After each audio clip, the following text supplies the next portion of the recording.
오늘의 주요 뉴스입니다. 이스라엘군이 헤즈볼라의 공격 조짐을 포착했다며 전투기로 선제 공습을 가했습니다. 헤즈볼라도 이스라엘에 대한 보복을 선포하고 대규모 드론 공격에 나서 이스라엘 전역에 비상사태가 선포됐습니다. 오늘 새벽 서울의 최저기온이 24.9도를 기록하며 25도 아래로 내려가 34일 연속 이어진 열대야가 끝났습니다. 하지만 낮에는 전국 대부분 지역에 폭염특보가 내려지는 등 무더위는 다음 주 초까지 이어질 전망입니다. 사흘 전 부천 호텔 화재로 숨진 20대 여성 등 희생자 2명의 발인식이 엄수됐습니다. 나머지 5명의 발인식은 내일로 예정된 가운데 경찰은 참사 원인과 책임 소재를 본격적으로 조사하고 있습니다. 5대 시중은행의 지난달 주택담보대출 증가폭이 역대 최대를 기록했습니다.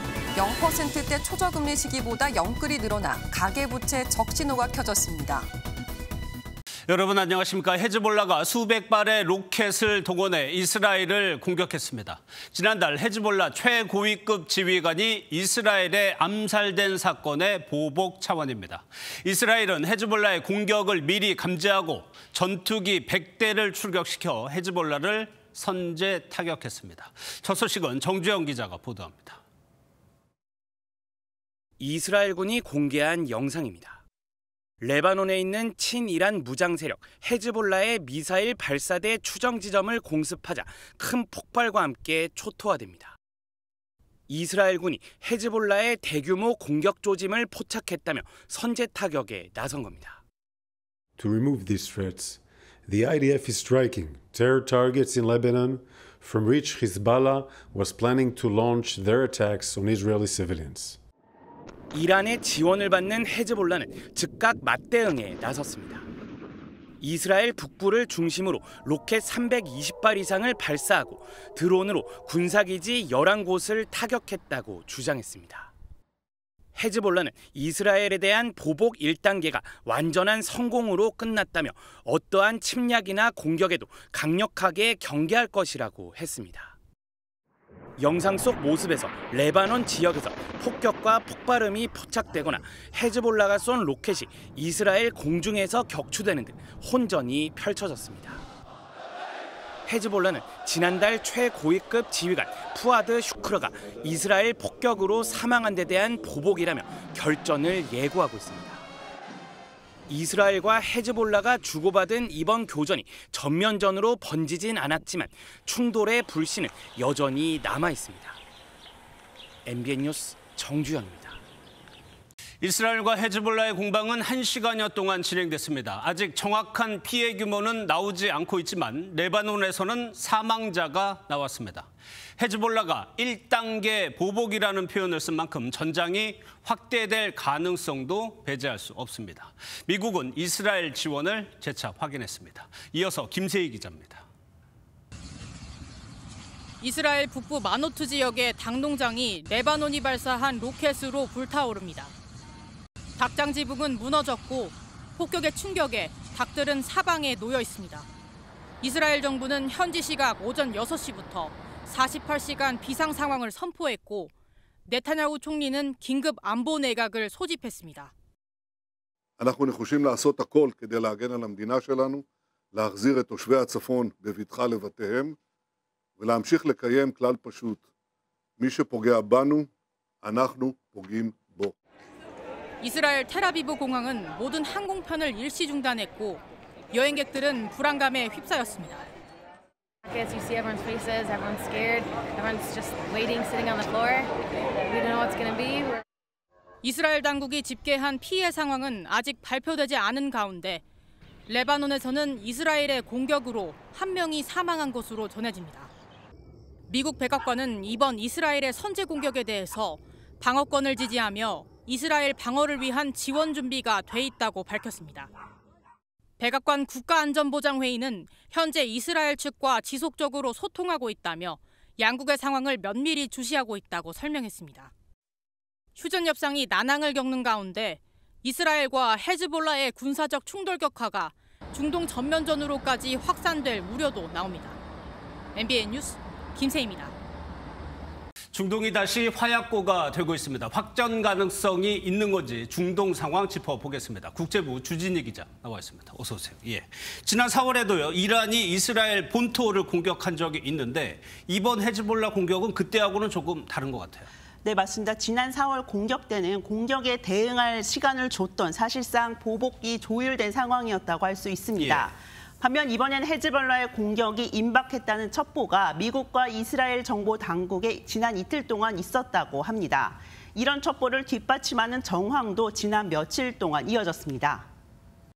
For weeks to see how Hezbollah will respond to the assassinations. An intensification of cross-border fire. Hezbollah has said that yesterday, for instance, it launched 12 strikes on Israeli targets. 지난 7월 암살이 있고 나서 벌써 4주 차인데 이란의 장고가 너무 길어지자 헤즈볼라가 행동에 나선 것 같습니다. 예, 헤즈볼라가 물론 이란의 핵심적인 대리 세력이긴 하지만 만약에 이스라엘을 공격한다면 뭐 후티 반군, 하마스 동시에 공격할 거다 이런 예측이 있었는데 그러지 않았습니다. 미국을 의식했을까요? 네, 사실 지금 미국 항모가 중동에 급파된 상황입니다. 예. 그걸 고려해서인지 이란도 자신들의 고민이 좀 길어지고 있다는 사실을 알고 있는 것 같습니다. ممکن است دوره انتظار از پاسخ طولانی تر بشه. کیفیت پاسخ، سناریوها، ابزارها 이란 외무장관도 한이의 암살에 대한 이스라엘 보복 공격은 적시에 그리고 적절한 방법으로 이루어질 것이라고 어제 기자회견에서 밝혔는데요. 전면전으로 치닫지 않는 수준이면서 예상치 못한 최대한의 공격 방법, 그 레벨을 찾고 있는 것 같습니다.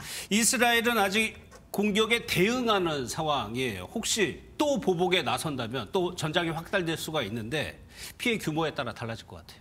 네, 그렇습니다. 그래서인지 헤즈볼라도 이번 공격을 발표하면서 이번 공격 대상에 대해서 이렇게 강조했습니다.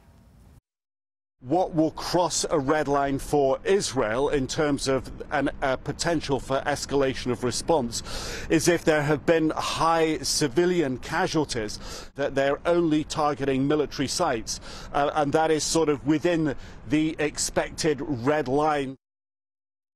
외신에 따르면 이스라엘도 헤즈볼라와의 전면전은 피하고 싶어 하는데요. 이유가 있어 보입니다.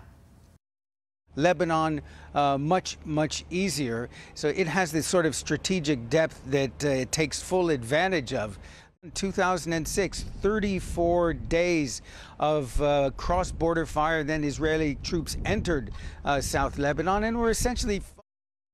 아직 이스라엘 측이 구체적인 피해 상황을 밝히고 있지는 않지만 현재까지 확인되지 않은 여성 1명의 부상이 알려져 있고요. 군사시설 피해도 아직은 발표되진 않고 있습니다. 예, 그런데 주 기자, 사실 이스라엘과 가장 대척점에 서 있는 세력이 하마스란 말이에요. 하마스와는 어떻게 되는 겁니까? 네, 사실 이스라엘 측은 헤즈볼라와의 전투가 이어지는 와중에도 협상을 위한 고위 협상단을 파견하기로 했다고 합니다. 미국이 지금 휴전안을 제안한 상황인데 여기에 합의를 하진 않더라도 대화는 이어가겠다는 겁니다. 하마스 측도 일단 협상장인 카타르에는 와 있는 상황이라서 계속 지켜봐야 할 것 같습니다. 알겠습니다. 잘 들었습니다. 주진희 기자였습니다. 밤 공기가 조금은 시원해진 것 같습니다. 어젯밤부터 오늘 새벽 사이 서울의 최저 기온이 24.9도를 기록하면서 0.1도 차이로 열대야에서 벗어났습니다. 무려 34일 만입니다. 다만 한낮 무더위는 당분간 이어질 전망입니다. 신용수 기자입니다. 무더위 속에 모처럼 서울 난지 캠핑장을 찾은 시민들. 아직까지는 날이 덥지만 밤에는 조금씩 선선해짐을 느끼고 있습니다. 지금은 좀 덥고요. 그래도 저녁에는 시원하니까 저녁에 같이 가족들이랑 고기 먹으려고. 오늘 서울 기온은 오전 6시 12분쯤 24.9도를 기록했습니다. 지난달 21일부터 시작한 연속 열대야가 34일 만에 역대 최장 기록으로 마무리된 겁니다. 올해 열대야일 수도 총 37일로 기상 관측을 시작한 지 118년 만에 최다 기록입니다. 열대야는 멈췄지만 주말 동안 전국 곳곳에 소나기가 내리면서 고온 다습한 찜통 더위가 계속되고 있습니다. 특히 경북 경산에서는 39도로 최고 온도를 기록하면서 더위가 물러간다는 처서를 무색해 했습니다. 기상청은 무더운 날씨가 한동안 계속 이어질 것으로 전망했습니다. 도심과 해안 지역을 중심으로 열대야 기준인 밤 최저 기온이 25도를 오르내리면서 열대야 가능성이 있겠고 낮에도 전국 대부분 지역에서 32도에서 35도의 분포를 보이면서 폭염이 지속될 전망입니다. 나아가 이번 주 무더위는 현재 일본으로 북상하고 있는 태풍 산산이 변수가 될 것으로 내다봤습니다. MBN 뉴스 신용수입니다. 보름여 전 서울 지하철 구로역에서 작업자 2명이 숨지고 1명이 다치는 사고가 있었죠. 크게 다친 작업자는 16시간 만에 가까스로 수술대에 오를 수 있었는데요. 수술해줄 전문의가 없어 서울 시내 곳곳을 돌아야 했던 겁니다. 정치훈 기자입니다. 전차 선로보수를 하던 중 정비 차량끼리 추돌해 작업자가 떨어진 구로역 사고. 30대에 2명이 숨지고 50대 1명이 크게 다쳤습니다.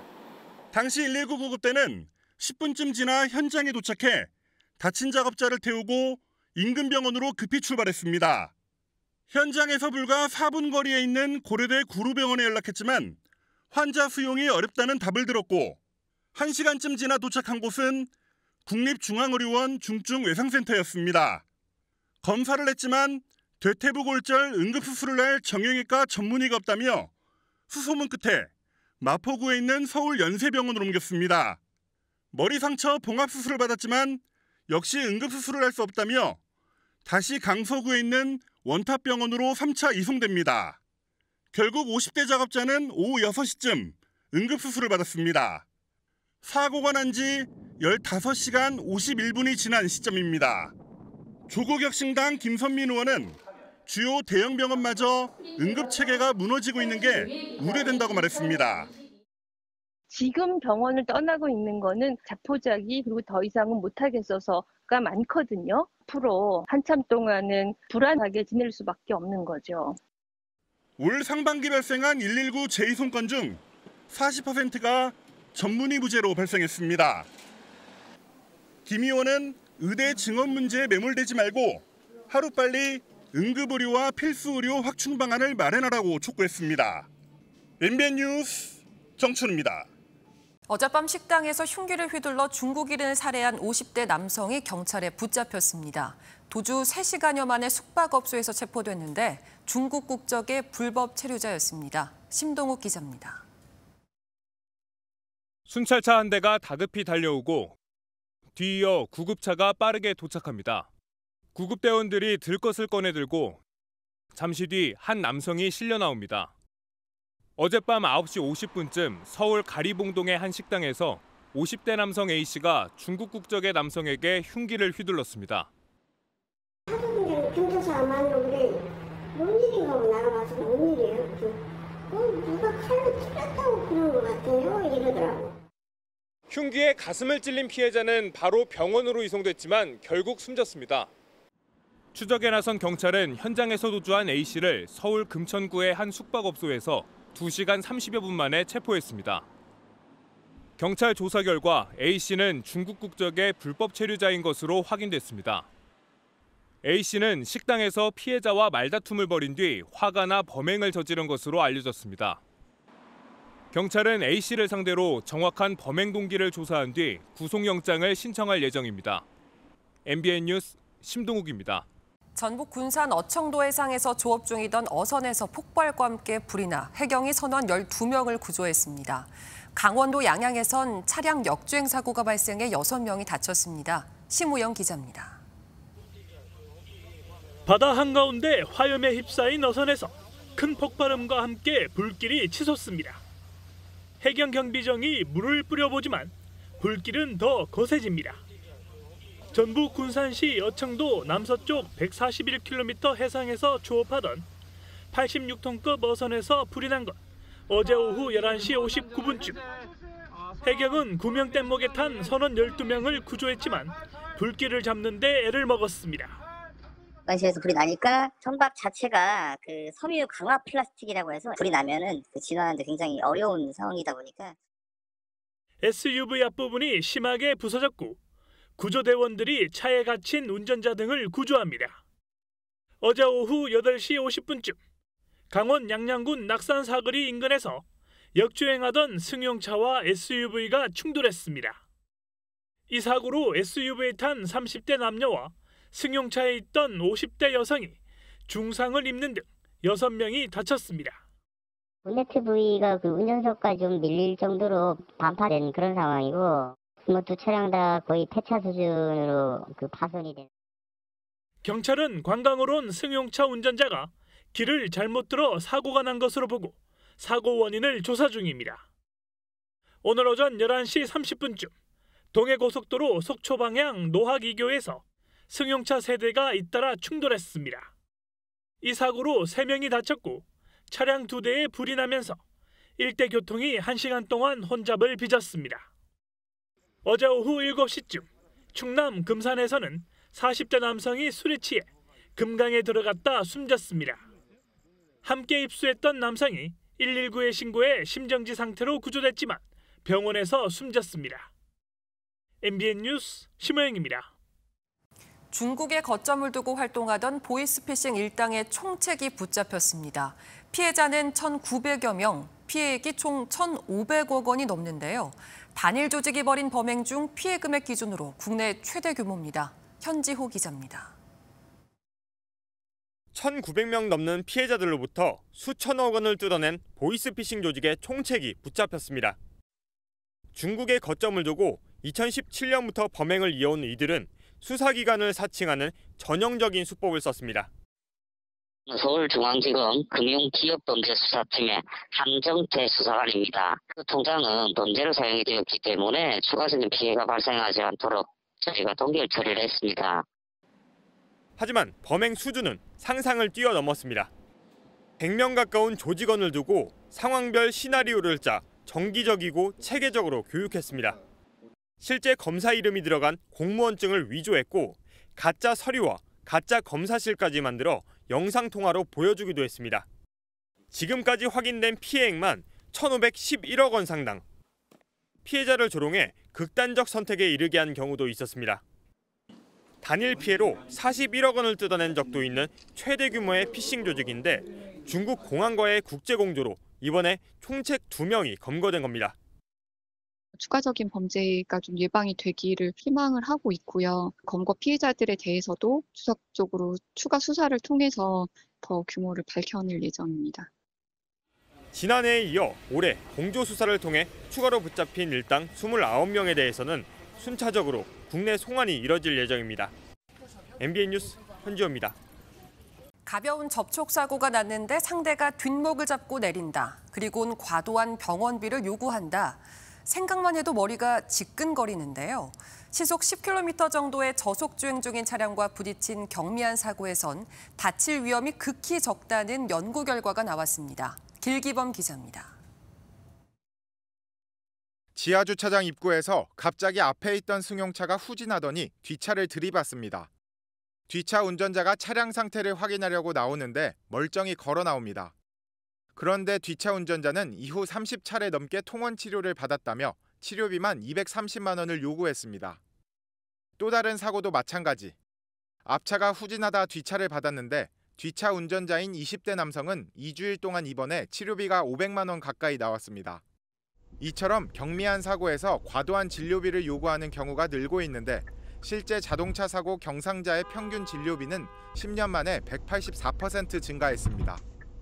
이렇게 과도한 진료비 요구가 계속되면 전체 자동차 보험료 인상으로 이어질 수 있는 만큼 보험금을 산출할 때 다양한 자료를 활용해야 한다는 목소리가 나옵니다.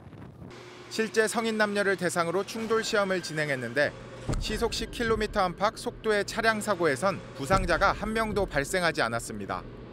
따라서 지금처럼 의료 소견에만 의존하는 게 아니라 사고 유형이나 차량 파손 상태 등을 통해 부상 인과관계를 파악해야 한다는 겁니다. 피해자가 아프다라고 하면 피해자의 주장에 의해서 진료가 이루어지는 게 사실입니다. 공학적 분석 결과를 활용할 수 있는 제도가 마련이 되면 이런 경미한 사고에서 보험 소비자 간의 분쟁도 해소될 수가 있고.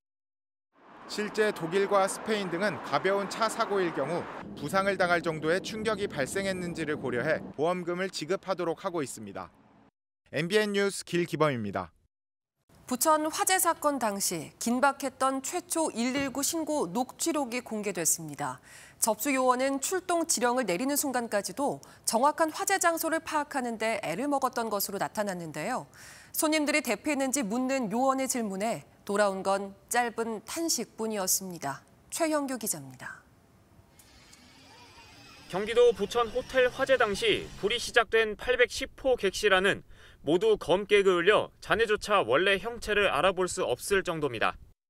소방당국은 벽걸이 에어컨이 누전되며 불똥이 바로 아래 있는 소파와 침대 매트리스에 옮겨 붙은 것으로 추정하고 있습니다. 매트리스는 불이 커지는 속도가 TV보다 490배 빨라 플래시오버 현상이 일어날 수 있다는 분석입니다. 최초 119 신고 녹취록도 공개됐습니다. 호텔 관계자로 추정되는 신고자가 중동의 한 호텔에서 불이 났다고 하자 접수 요원이 어디, 중동 어디냐고 재차 확인합니다. 신고자가 호텔 이름을 답하자 잘 안 들린다며 천천히 말해달라고 말합니다. 이후에도 신고자가 여러 번 다시 장소를 말했지만 접수 요원은 다른 호텔로 잘못 알아듣습니다. 접수 요원이 차량부터 먼저 조치하며 재차 장소를 물었지만 이번에도 다른 호텔로 알아듣습니다.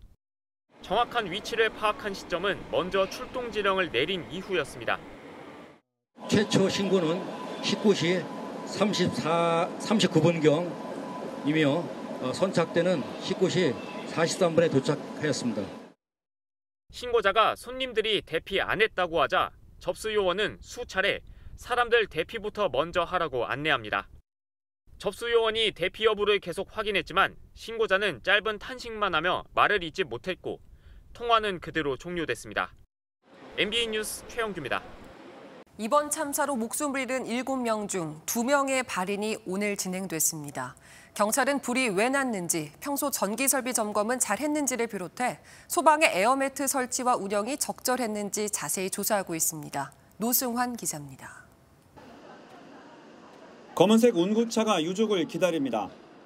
지난 22일 경기도 부천 호텔 화재 참사로 희생된 20대 여성의 발인이 진행된 장례식장입니다. 오늘 2명의 발인이 있었고 내일 5명의 발인이 진행됩니다. 화재 원인을 조사하고 있는 경찰은 수사본부를 관할 경찰서에서 경기 남부경찰청으로 옮겨 격상시키고 본격적인 수사에 들어갔습니다. 뛰어내린 2명을 살리지 못한 에어매트 부실 논란이 우선 쟁점입니다. 2016년 한 소방사회복무요원이 에어매트 훈련을 하다 크게 다쳐 관할 지자체로부터 손해배상을 받은 전례가 있어 주목받습니다. 훈련 상황이라 맥락은 다르지만 경찰은 소방이 이번 현장에서 제대로 에어매트를 설치 운영했는지를 면밀히 따져볼 계획입니다. 전체적인 이 사건에 대해서 또 화재 원인하고 돌아가신 부분에 대해서 그 전반적으로 수사가 이루어지고 있다는 거. 불이 창문형 에어컨에서 시작됐을 가능성이 큰 만큼 호텔이 평소 전기 설비를 제대로 관리했는지 대응에 문제가 없었는지도 집중 수사 대상입니다. 아울러 인터넷에 희생자들을 조롱하는 듯한 글을 쓴 일부 네티즌들에 대해서도 내사에 들어갔습니다. MBN 뉴스 노승환입니다.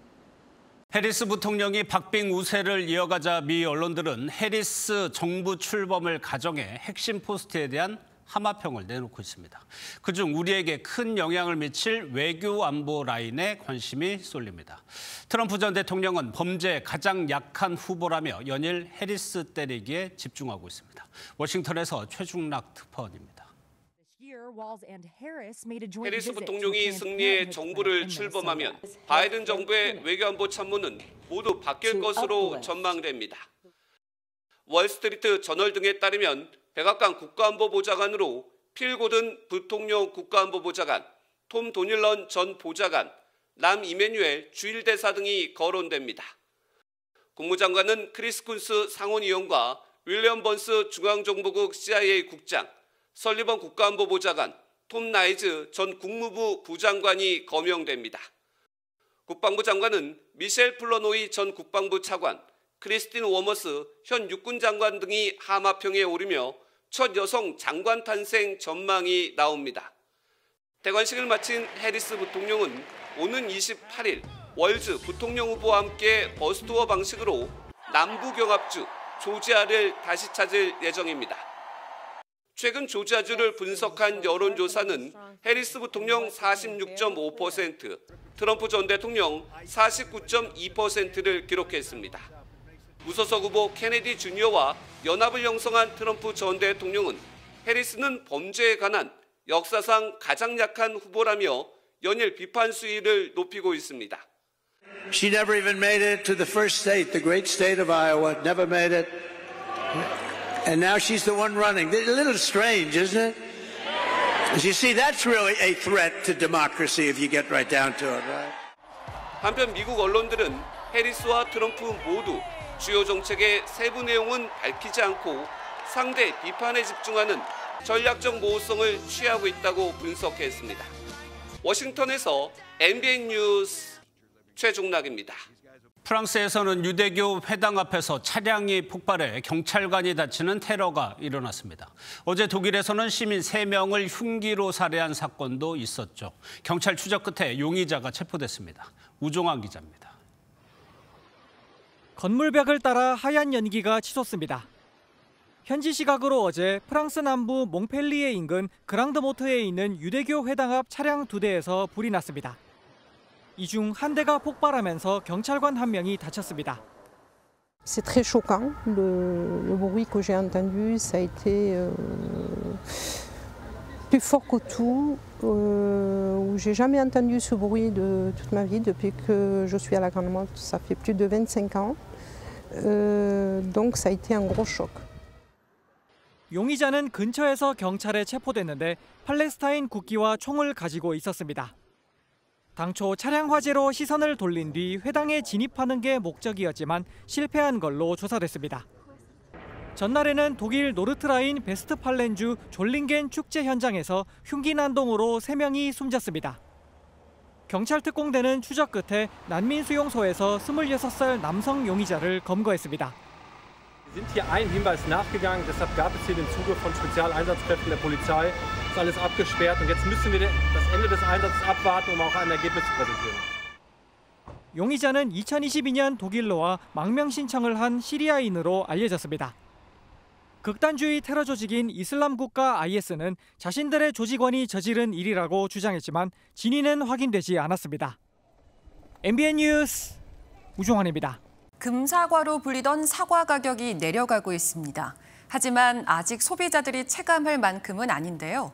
정부와 여당이 추석 물가를 잡고자 사과나 배 같은 성수품을 대량 공급하는 민생 대책을 내놨습니다. 이서영 기자입니다. 시장을 찾은 한 시민이 사과를 만지작거리다 장바구니에 담습니다.